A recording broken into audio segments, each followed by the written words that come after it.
fiction into fact. Sometimes kind of real architectural life interferes with intellectual architectural life. There is no such thing as architecture. Hello everyone, this is Vikram Prakash and you are listening to a special edition of our Architecture Talk series where we are examining what architecture is in this time of coronavirus. Today I am talking to Perry Kulper, the fantastic architect and architectural thinker who has blazed the trail by a series of fantastic and innovative representational works in handmade drawings and more recently using the digital apparatus. We have a fascinating conversation where we cover a wide variety of topics, including his work methods, his drawing techniques, and of course, his thoughts on the current pandemic. Here we go. I hope you enjoy it. Perry, welcome to Architecture Talk. Thank you for accepting my invitation to be on here. Total pleasure. Total pleasure. And in these strange times when we are learning to, I don't know, is the word live in this catastrophe? And I'm very carefully using words now because I know language and it's their relationship to architecture, drawing, and the world is a complex question for you. So I'm careful about the use of words here. So as we start learning to learn to live in this new world, I thought it'd be so fantastic to draw you into a conversation with the hope that you will freely speculate, given that you are given to speculation of one kind or the other. You once talked about the value of relaxing in our naming of conventions, relaxing how we name things, how we designate programs for architecture, how we simply, I suppose, label things and make them what they are. So if we relax the naming of conventions in your writing, you say we can by triggering analogical relations through the use of words, we can actively augment the production of architecture towards greater cultural efficacy. So, what are the words you're using nowadays? What are your sort of relaxed? What is your relaxed terminology for this WHO called pandemic that we are in? First, maybe I'll set up why naming is a question for me. So I think we need to name things and categorize things so that they have cultural handles and that we can share information and knowledge in certain ways. On the one hand, on the other hand, for me, naming often precludes actually working on what one might be trying to structure. Mhm. So the relaxing has to do not with getting rid of names, but trying to find more effective ways to frame, work on, think about, conceptualize certain questions that might be on the table. So, for example, I've been thinking lately about the work of the amateur and the detective, for example, that certain naivete on the one hand, the amateur, that everything is a new threshold, that expertise really comes through practicing as an amateur through naive encounters of discovery on the one hand. On the other hand, I've also been interested in the use of language lately to do with the detective, where fragments or triggers or catalysts or clues might also lead us somewhere in terms of opening up what architecture might discuss. So that in terms of the pandemic, and I've been thinking about things like, on the one hand, yes, it is tragic, absolutely, like the world has not known for 100+ years. Mhm. On the other hand, there's a possibility of word plays for me like wilderness or exhilaration or things which have to do with reorienting as sort of wilderness seekers, as sort of navigational. What will be the emergent navigational equipment, the tools, the sort of provisions and gear? So I've been trying to think about a little bit wilderness and a re blossoming of things which have maybe become dormant or quiet. I've been thinking about surrealists on this front, where some of their interests had to do with sort of rebooting bourgeois society. Now, I know we're in a totally different political, ethical, operational, health, catastrophic realm now, but the surrealists also seem to be willing to work against conventions or namings or categories or rational and logical thought. So anyway, the relaxation might be developing kind of vocabularies that aren't always to do with the demise or destruction or the renovation of things, but there might be, I don't know, metaphors linked with exhilaratory wilderness, and that it might allow us, that the use of language might allow us new conceptualizations of how we might navigate. And I think this is one of the things that I've been really interested in recently in architecture, how we might reconceptualize or how we might broaden the ways we think about heterogeneity, difference, things that can't be named, aren't categorizable, things that drop us into a horizon of disorientation, but that we might develop versatilities and plasticities as architects, if we have architecture. I don't even don't know about the definition of architecture or the definition of education or the architect, or that the architect might need to be many architects. So for me, the word games and puzzles and language folds just have to do with reconceptualizing or reframing things that we take for granted. I think we're going to be in a world now where I think there's a lot of quicksand. I think there, as we well know already, that the doors are open, the wind's blowing through it, quicksand below our feet. I think we're really gasping for air at the moment, and I think the use of language and reconceptualizing what architects might do, how education happens, and so on.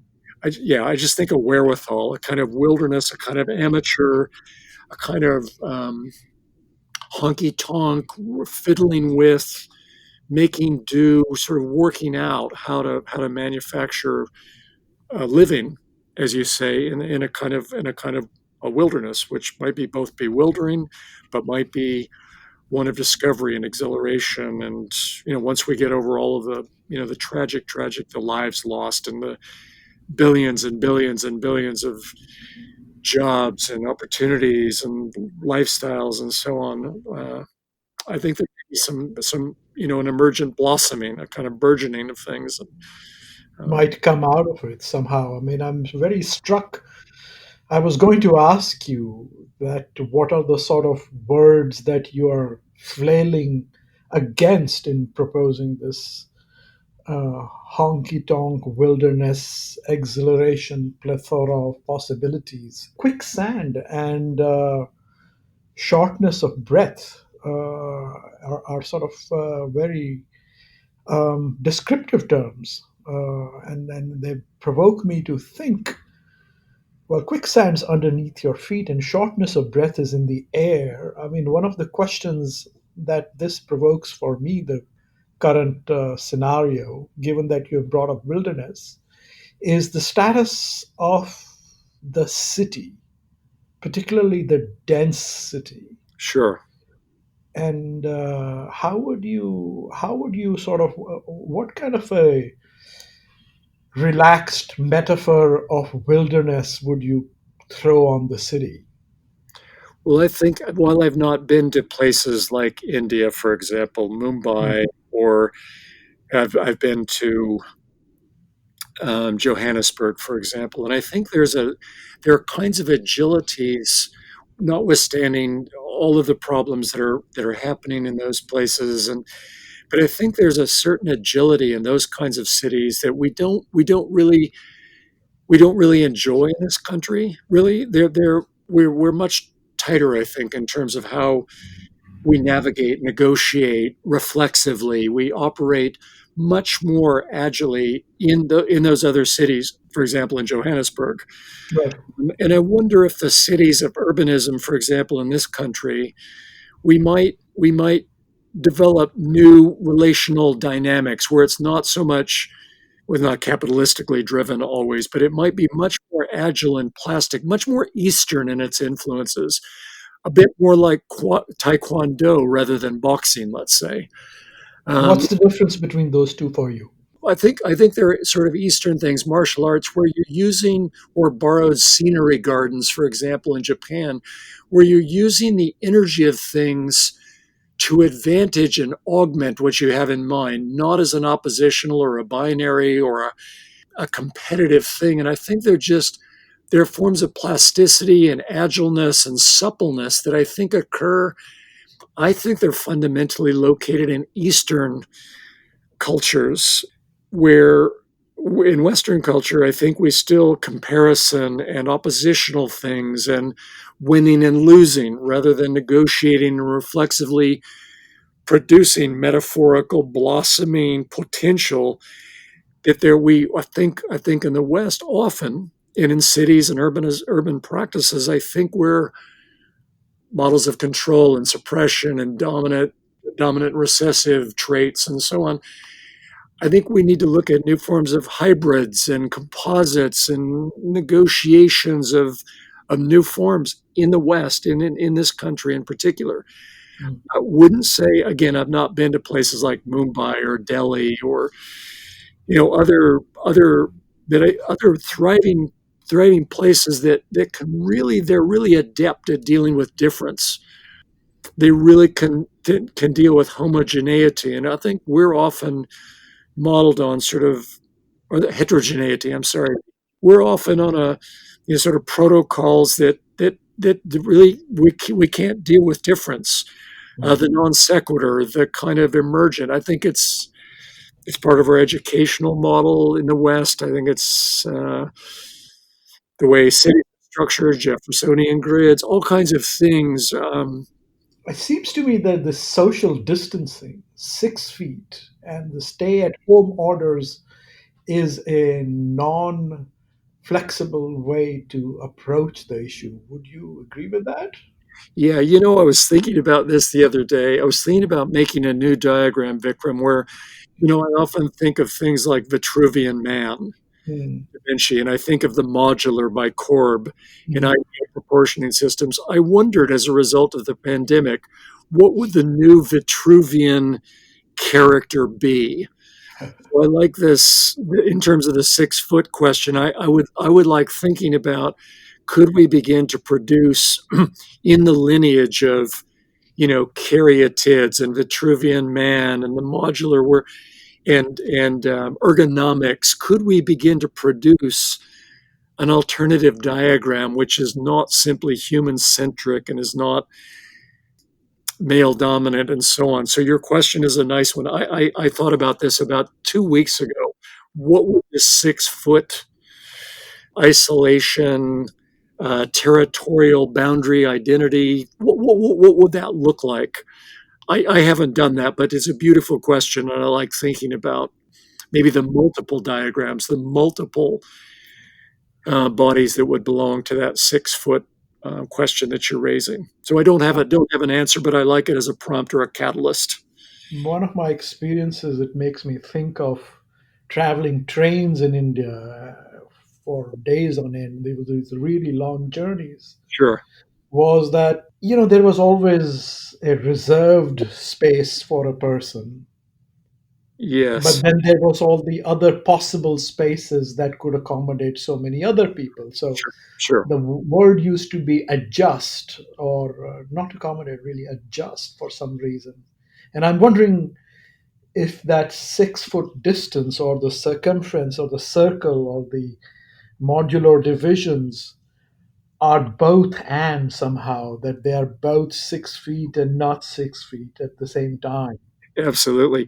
I just did a talk, Vikram, a small one for the theory course here, and I leveraged a few times Venturi's complexity and contradiction, the both and, Right. Yeah. difficult whole, and so on. So your question or your prompt is germane. This was just a couple of weeks ago with John McMurrow's course.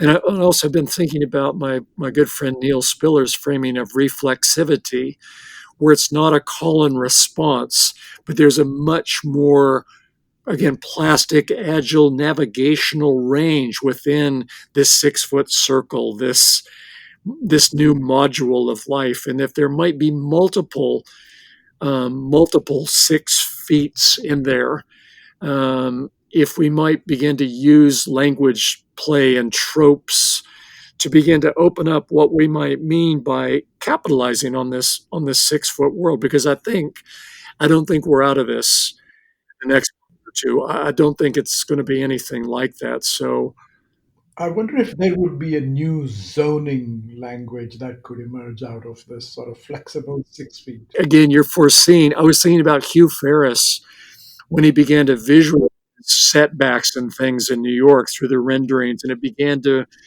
yes, I do imagine you're saying about gerrymandering and things which have to do with redlining. And yes, I imagine that this could have ramifications in terms of what if we rethink code restrictions, for example.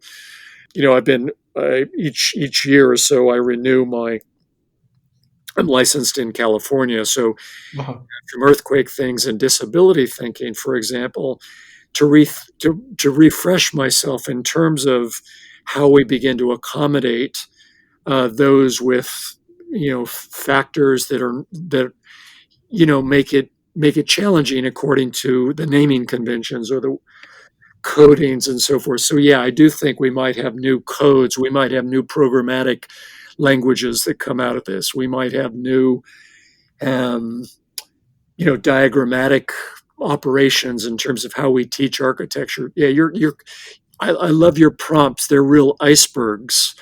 Well, let's hope we're not in the Titanic.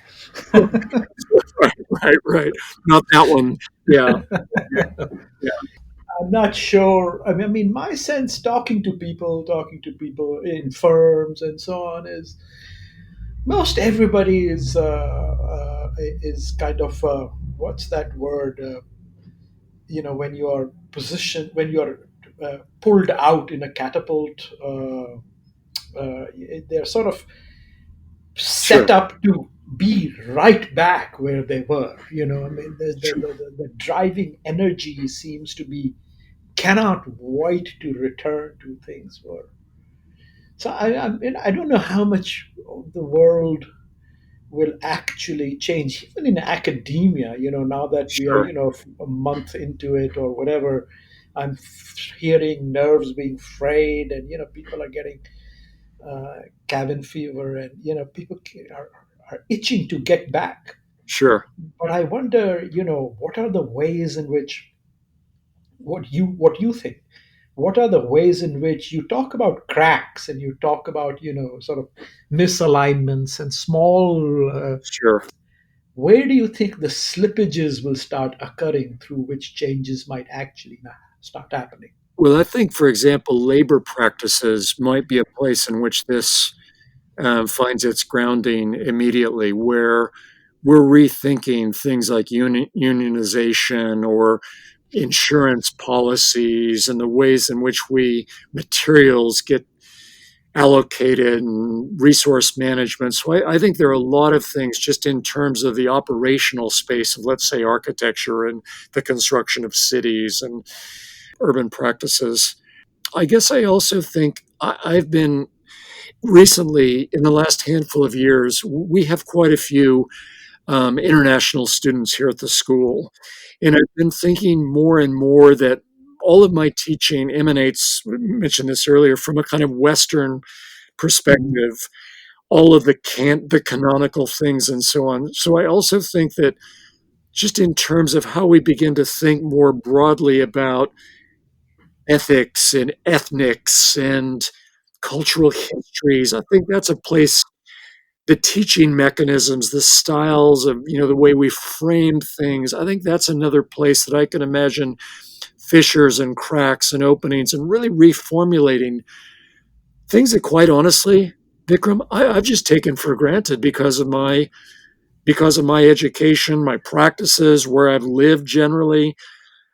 So I think that's another place, just educational models, how we frame things. And it's really come to the fore because for me, and just in terms of trying to teach here, for example, in our large representation course with students, international students, where conceptually, I assume some things from my point of view. I say, well, these are fairly natural to me. And you realize that they're radical differences in terms of Right. cultural grounding and how we navigate, how we frame things and so on. So that's another area.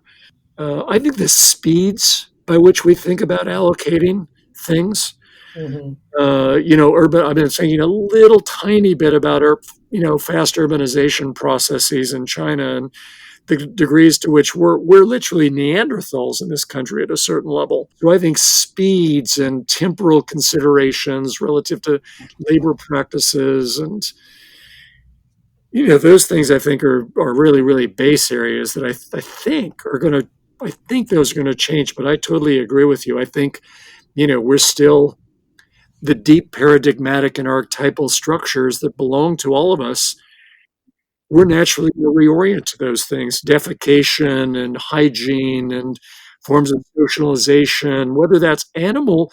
I've been thinking about bestiality and animality, and this is linked to the wilderness things. Whether we reconstruct some of those things through our engagements, I don't know, but I think we have instincts. We have deep structure that belongs to all of us, and we have survival instincts, and I think we're going to trade on a lot of animal instincts, to be honest. Huh. That's an interesting thought that we will sort of trade on animal instincts. That's interesting. I mean, one of the things you do really, really well is crack open realm of the possibilities of architecture in terms of culture. You is how you articulate it, but I'd say just for architectural thinking. I mean, what Yeah.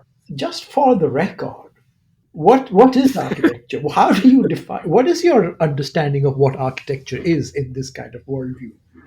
Yeah, this is quite complex. I've been asked that question a lot of times, Vikram, and I never have a really definitive answer. But I think what we do, I think first and foremost, architecture must be generous to culture and non cultural things. But I think what we do is structure what I talk about as relational assemblies or relational contours that are linked temporally.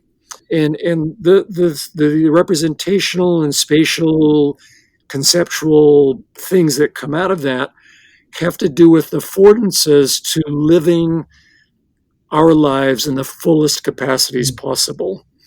So the generosity has to do with trying to frame a world or worlds in which we can work between the domesticated and the bestial. We can actually draw out capacities that move between existential crises on the one hand, pure exhilaratory pleasure on the other hand.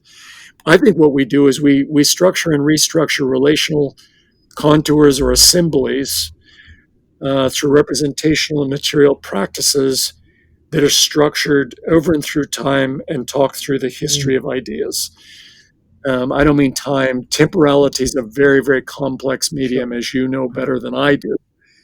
But I think that's what we do. Architecture affords the settings in which we can potentiate, drive, enable the deepest capacities of human and now certainly non-human natures. Talk to me, I mean, about the status of the body in this diagramming that you just outlined over here. I haven't seen you talk that much about the body.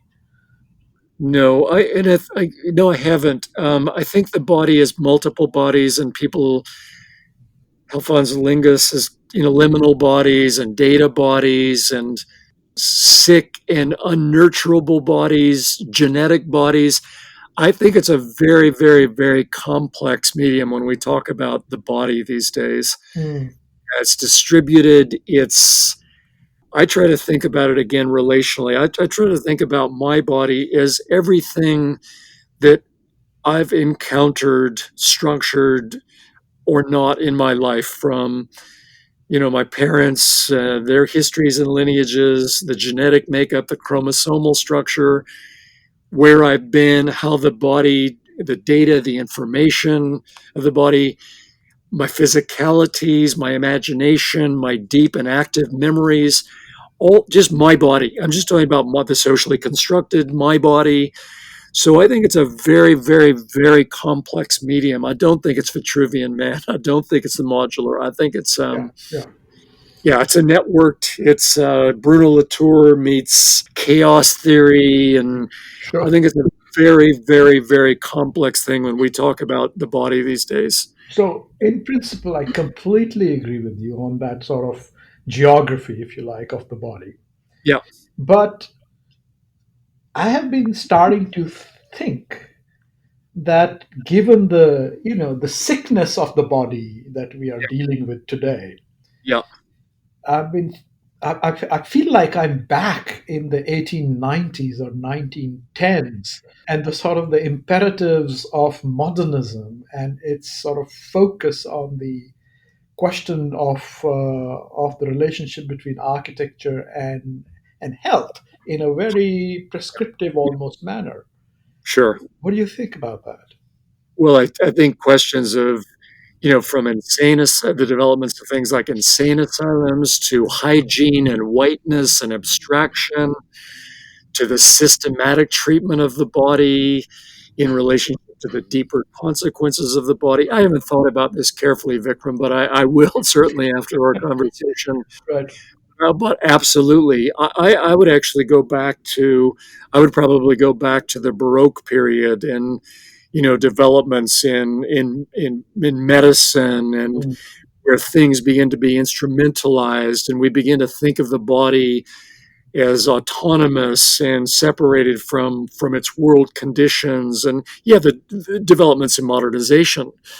But certainly we see it impacting architecture, tabula rasa, whiteness, abstraction, those kinds of hygienic practices, isolation, the development of the self, all kinds of things are constructed around your point about, late 19th century, early 20th century visions about, the body and health. And I mean, if the Foucauldian panopticon ever needed mass scale demonstration, absolutely, it's plain as day poster, today.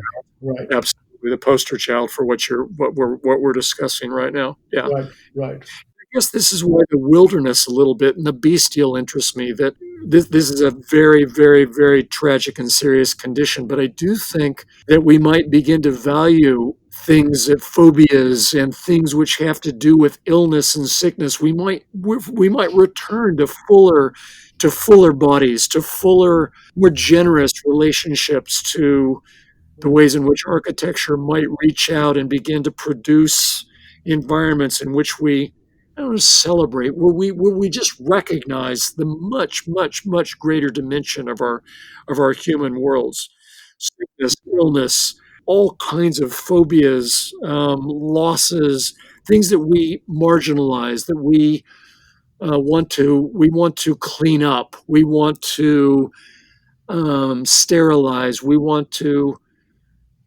might find new ways to celebrate, to engage, the things that we have repressed, suppressed, cleaned up, and so on. right. I haven't thought through this at all, and my work doesn't tend to. Yeah, it's not body. It doesn't take on the body and all of its distributions, and Well, I wonder. I wonder. I mean, when I look at it, you don't describe it that way, and you talk about, your world of descriptions. But really, when I look at your drawings, they do seem to be populated. I could read them as deeply populated cities with all kinds of bodies functioning in. I just recorded a podcast with Rachel Armstrong I love Rachel. Yeah, at Newcastle, and she was talking about this concept of probiotic architecture. sure. And I can read your drawings as probiotic architectural landscapes. Some of them I think about that way. I think about them as speciations, as Right. as genetic triggers. As yeah, the bodies aren't apparent, but I do think a lot about cultural structure and the history of ideas and how we navigate worlds through memory and imagination and levels of embodiment. And yes, some of the drawings I think they try to produce ecologies of relationships that are they point to cultures. And I really like Rachel's the probiotic things, but I think of again genetics and phenotypes and genotypes and chromosomal structure. Often the drawings try to it's to do with speciation really. It's to do with relational speciation that escapes categorization, to be honest. Looks for relational fields, looks for combinatory palettes of things that might enable overcoming categories and typologies, and not overcoming, not augmenting. Augmenting, Yeah, augmenting, yeah, accommodating in some ways. yeah, yeah, yeah. But to continue that and engage or entangled with the relaxed programming of your drawings, that as you describe them, when I read your litany of reprograms, like landings for mythical sea travelers, the axis of mutiny, camouflagic surfaces, landing vessels, labyrinths for emptinesses, air turbulence fields, erosion surfaces, polished metaphoric rock gardens, etc. It seems to me these are also feel like dreamscapes to me, yes? Free associative, Freudian, subconscious landscapes. I mean, they might be in terms of how they would play themselves out, but those programmatic things that you just mentioned, Vikram, those were really invented to try to deal with particular content in the work, which had to do with things to do with because it was an island, things to do with myth, maritime folklore, mythical sea creatures, surveillance, panoptic and panoramic vision, certain cyclical things I was trying to deal with. So, specifically in that work, those programs were really invented less as I can imagine that they are, yes, sort of mechanized dreamscapes, Mm. somewhere between surrealism and Freud. Yeah. They're not meant to be that. They're really meant to invent programmatic logics that would foreground or begin to position the ideas and interests, the content really of the work. Normally, when I invent kind of programmatic things like landings for mythical sea travelers with polyp labs, they're really meant to touch. They're both provocative for me. They hold much, much, much, much more than three or four or five, 6 words, but they're normally content related. Hmm. Okay. They're not stream of conscious. They're not.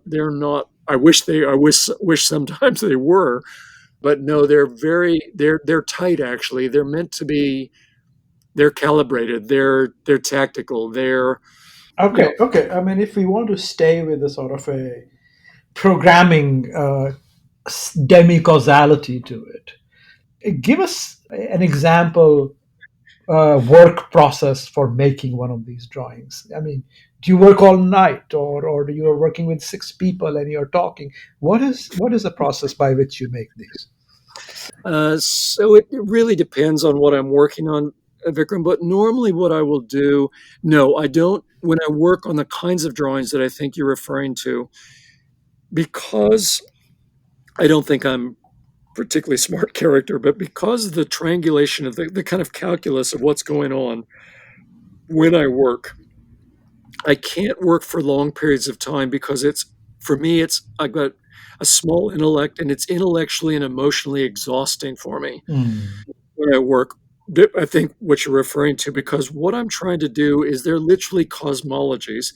So I don't tend to work for long periods of time. I mean, I might work 6, 8, 10 hours, but I'll be very careful to set up the workspace. So I'll clean, I'll make sure that all the gear, the drawing instruments are clean and clear. I'll be sure that I have the entourage around me, whether that's open books or quotations or provocative things. So I'll get it's a small work area. So I work on two. 3 foot by 7 foot solid cord doors. Hmm.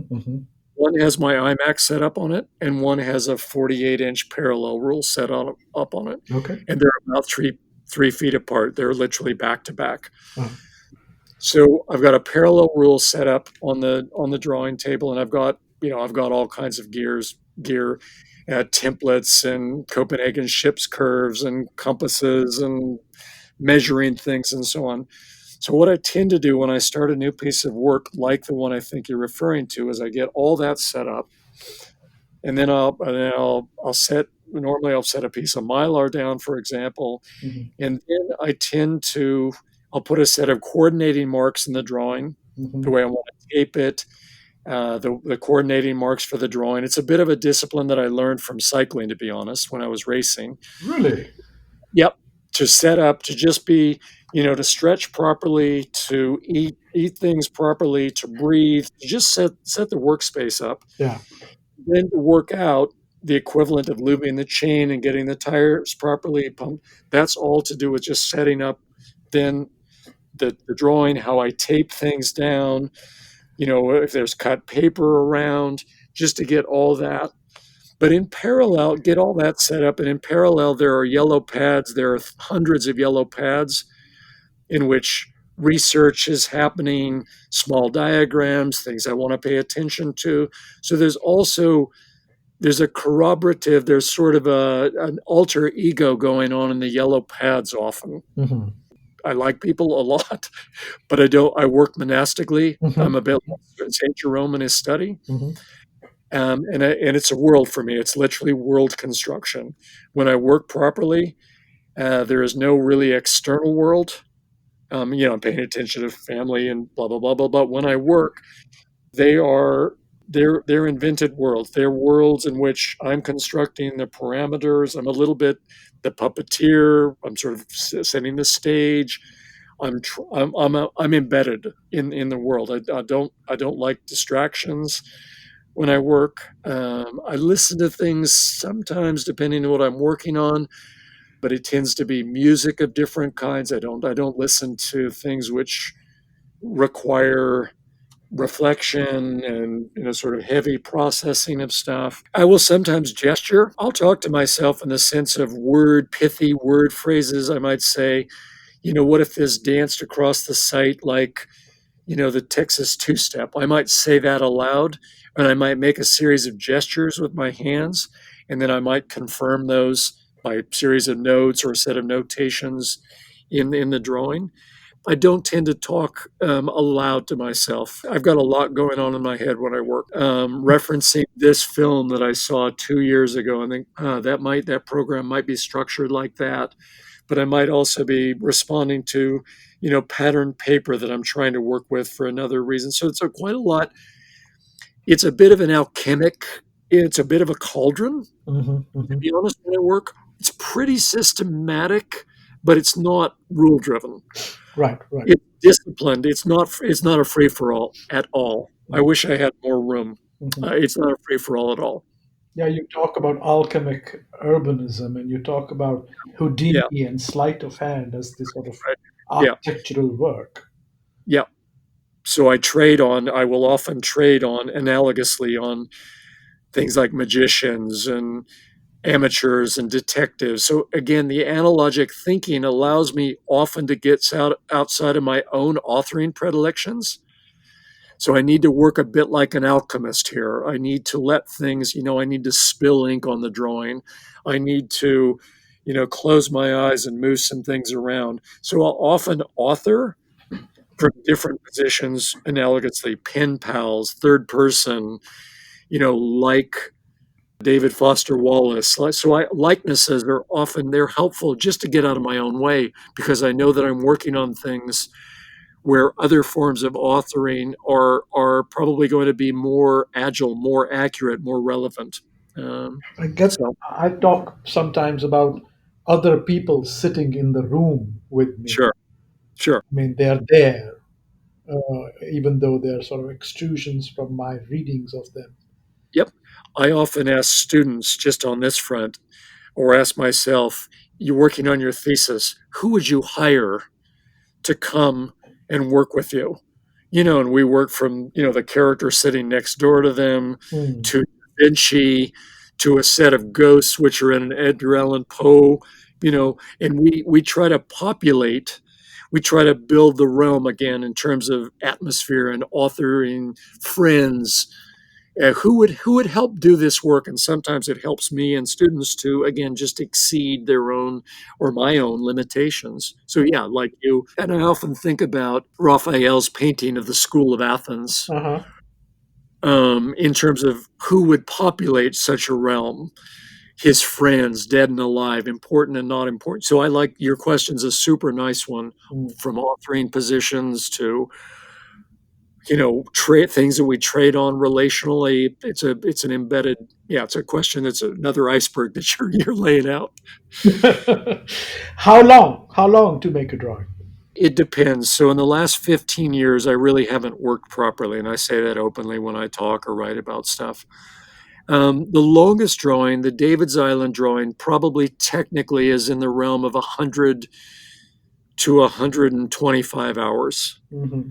There are probably 6 distinct layers in that. There are animal x-rays and press type things and drawn stuff and appropriated things and so on, foil. Recently in the last, I've been making images in an hour and a half in Photoshop. So it really varies. It depends what I'm working on. But the longer drawings they're 50, 60, 70, 100 hours. Right, right. Yeah. And the time spent in that matters to me enormously, as you know, as you would, latent knowledge and discovering things and just the discipline of constructing something. I think of the longer drawings as design. What do you mean? Why only Well, the longer drawings? so if I'm working on staircases and what a facade looks like, Uh-huh. if that's one ambition, I'm also use the drawings as design rehearsals. So whether that text is read and italicized is no less a design rehearsal than whether I'm going to make a bird motel that's got, surfaces which change over and through time and environments. Mm. So I literally use, because I don't build, Yeah. I literally use the drawings as design conditions. Mhm. They're relational. They have properties. They have qualities, and they're no less. They're not separate from the content, but I use them as design rehearsals. Paul Clay's Nightingales. That's what I think of when I think of your work. Does that ring a bell? Yeah, I can imagine that. I also think of, when I think of things like actor network theory or machinic assemblies. I often also, yeah, curiosity cabinets, things. Sure. Um, yeah, just triggers, catalysts, evidence fields. Um, they're trying to find the light of day. To be honest, Vikram, I don't mean to be obscure or tangential relative to others' legibility or being able to enter the things. I'm just trying to techniques by which I can exceed the naming problem Hmm. and work out how to structure things as well as I can at that moment, at that phase of the work. So, yeah, Clay, lots of early 20th century. Yeah. It's the twittering machine. The twittering machine. Yeah. Yeah. 1922. Yeah. Yeah. So, what are you feeling? Do you think this experience we are going through is going to, well, in some way it will. What are the ways in which you think it's going to work itself through you in your upcoming work? What for me is a number of things. I have an immense respect for things which I don't really think about so much, but things that are necessary for the world to go on. So I think I'll have a much greater respect for certain things. I have certain kinds of people, the things they're doing right now. So there's an enlarged sense of respect. I also think that the trauma for me, that the trauma of it all this the wilderness question, that it's scared things out that have been benign or invisible to me or that I've just been neglectful about. I also feel a great sense of I still feel a great sense of optimism, a great sense of because I've just looked at all the lots of patterns over the years, from plagues to serious economic downturns. And I really believe that amazing things and interactions and constructions and reconceiving things can come out of this. So, but I think the trauma, the shock, the deep despair. I mean, like all of us, I'm sure, I've never had these kinds of feelings in my life. And I didn't realize that they were actually available, or that we had these kind of makeups in us. Mm. So that's the wilderness, the reconstruction, the navigation, the bestial. I just think I already feel myself reconstructing priorities, what matters, how those things matter, mostly how to be generous, mostly how to find offerings, potentials, things which will allow us to reground, to blossom, to emerge out of this, as a better human beings, happiness, pleasures. I don't know how to play itself out, Vikram. It's hard to get reflection right now. I mean, I feel like everyone, I'm in the murkiest realms on the one hand, that I've been in, but I still look out and say, wow, the horizon is still out there, and the cardinal still passed by the window, and people are still talking. And so I'm in a kind of attractive, repulsive world right now, where I'm totally kicked out of it. I don't know what end is up. And on the one hand, it's exhilarating. I'm in it. I'm seduced by human hope and desire and so on. So I don't know. I don't know. I do know, as a result of this conversation and your framing of the questions, that I'm going to get to know you and what you do better. There's a probative, there's an ability to locate things in much larger contexts, and through simple questions and observations, to pinpoint you like an acupuncturist. Oh, thank you. Thank you. So I'm going to get to know, I promise you, as a result of this, I'm going to get to know what you're up to and your influences, your contributions in better ways. That's very generous of you, Perry, to describe it that way. I would love the designation of an acupuncturist. Well, absolutely. I can tell. Yeah, the articulateness, you're asking questions that are careful and poignant, but I'm thinking there are deep reservoirs that are floating across and informing these things. And Yeah. Well, it's been great. It's been great, Perry. Thank you for taking the time out and having this conversation. We have to return to it. I must insist right away that I'm going to have you back for another round of conversation. Thank you very much. I'm delighted. You're very, very welcome, Vikram. And I will go away a new person, a reborn person, as a result of this. So thank you for your generosity and for asking me to be a part of this. It's been super great hour. Thank you very much. Thank you for listening to Architecture Talk.